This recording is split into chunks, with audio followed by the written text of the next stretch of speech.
All right, welcome back, fellow media marketers, those aspiring to learn more about how to create content effectively and build their personal and professional brand.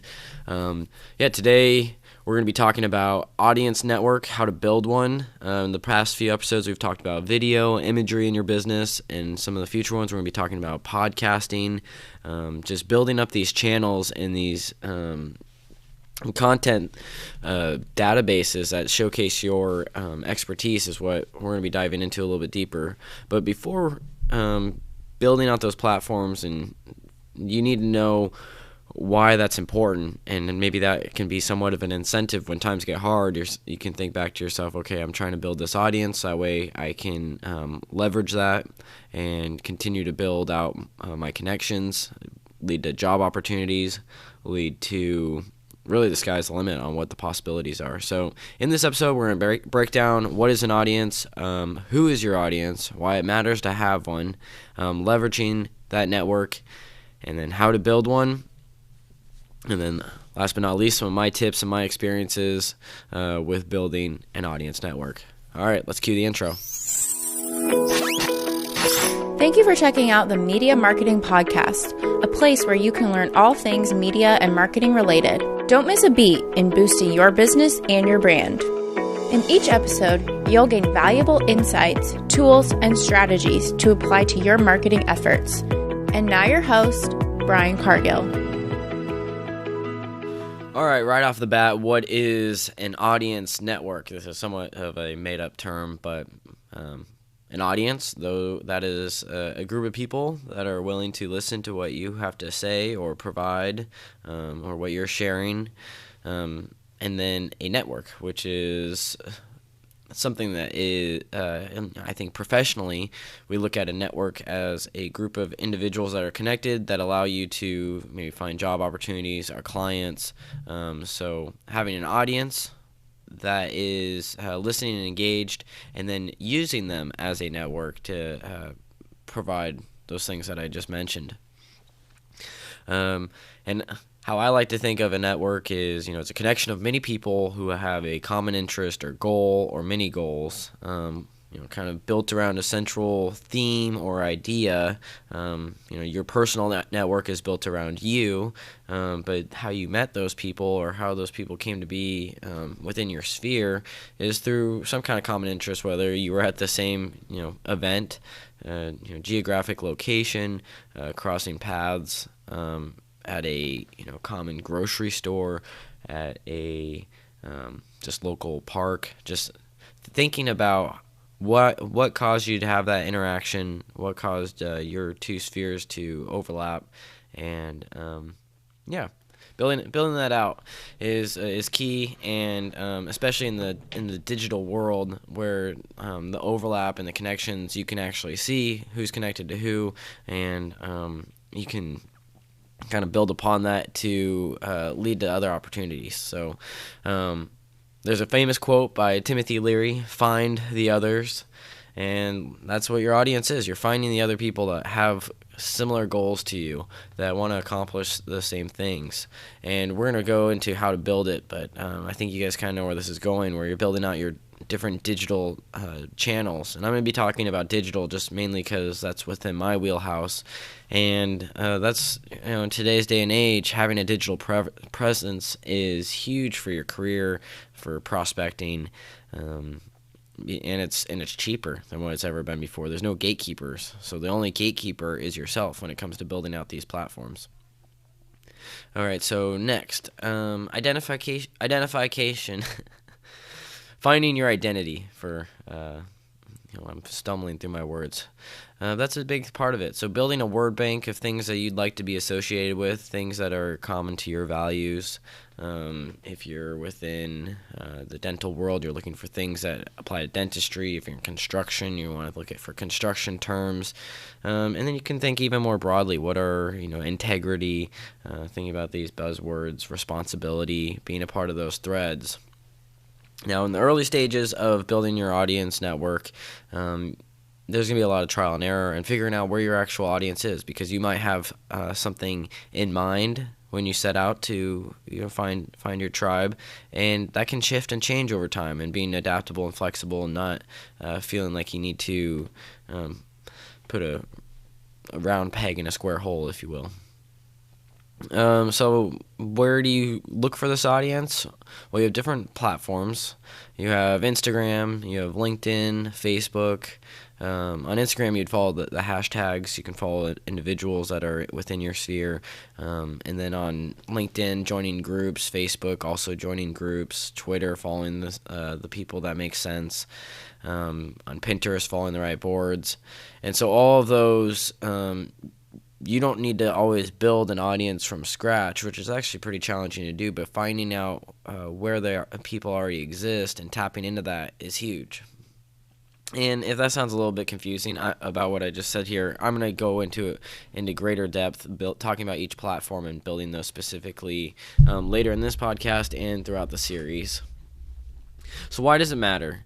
Well, building up an audience in a network now is much more critical because you're still in the somewhat early adopter stage. I think it's actually up and running. People are pretty invested in these platforms, but to do it now rather than waiting, you're missing out on a huge opportunity, and we don't know if in the future it's going to cost money, which I can only imagine it will. Because in the past it's always cost money. If you want to put up a billboard, that costs money. Building up an audience, you have to put on a physical event, so that means you might need food. You have to rent out the space, but now you can connect with people virtually and for free from the comfort of your own home. So you just really, it's very cost effective today, building up an audience and a network of people that you can relate to. As we're still hyping this up, we'll talk about the leverage. And I think a lot of people, when they think of leveraging a network, you think of, job opportunities or client connections, events, networking, alliances. But actually, when you build up an audience network, whether that's through your YouTube channel or a podcast or Twitter following, you have a group of interested people, not like-minded, interested, that all have common things that they gravitate towards, and you can use them as a soundboard. You can bounce ideas, you can create polls, and actually get feedback, very cost-effective feedback. You don't have to get everyone in the past. You had to get a whole bunch of people into a room, pay for that, and have them take surveys. Now you can do that all digitally pretty quickly too if you just want a one-off question answered. And you also build a community for accountability. You can build trust with your community, and you're developing growth not only for that community, but they're growing alongside you as you're learning and developing. And so let's go into how to build one. So picking a platform, I think a lot of people say I need to be everywhere all the time, and when I say everywhere, I mean LinkedIn, Twitter, YouTube, Instagram, podcasting, and it's really easy to just build all those platforms, post one or two things, and just never touch it again. I think that's the common thread for a lot of small businesses or individuals that just don't feel like they have the time.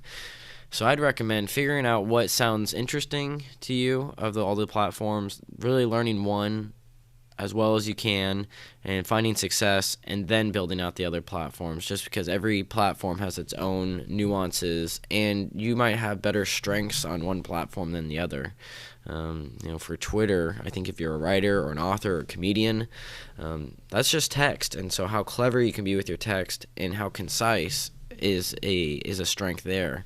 Whereas maybe on Instagram, it's more about imagery, the right selection of images that you decide to use, as well as just kind of being one of the first adopters, providing good quality photos that people can look at, and that might not be your strength.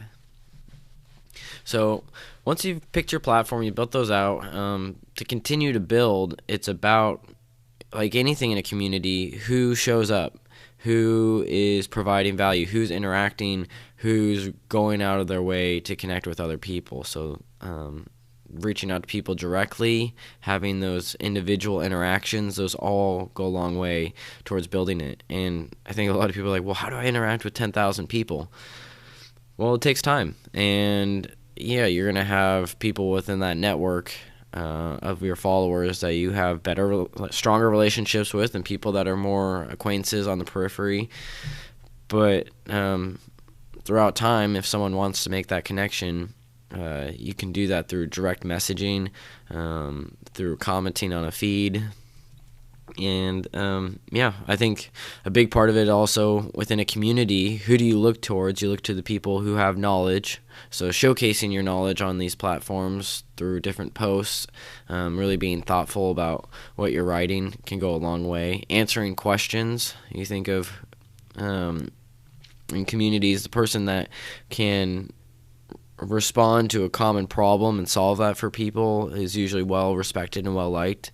And like I mentioned earlier, individual interactions can that's really the bread and butter, as saying hi directly to people, saying what can I do to be of service, and just trying to be as helpful as you possibly can for the people in your community. And something to keep in mind while you're building up this audience network, you're kind of following other people, leveraging their network and the people that are already within their community, and then you want to be directing people to your platform, whatever your show is. So even if it's just Twitter, having the little Twitter icon or making that easy for people to click on and go to and follow you is a big part of it.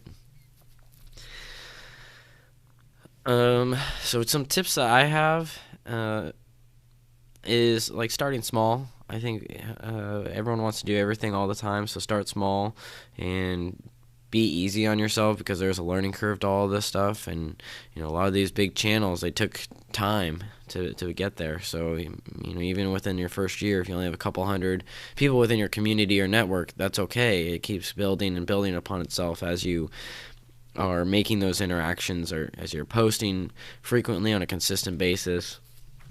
And over time, it kind of snowballs. People see, the quality things that you've posted in the past. You have somewhat of a standard for when you post things in the future, and people know what they're signing up for when they follow you, or connect with you as a friend, or any number of interactions. And yeah, so that's about it. This is a shorter episode. I just wanted to get people excited about building your audience and having that incentive, because it is a challenge and it takes time. It's a very, very long, grueling process. But the connections that you make, one, will make it really quite worth it. Two, having people that can keep you accountable, having a group that you can fall back on or ask advice to, or leverage for speaking opportunities, or leverage for just showing your own credibility within an industry, is huge.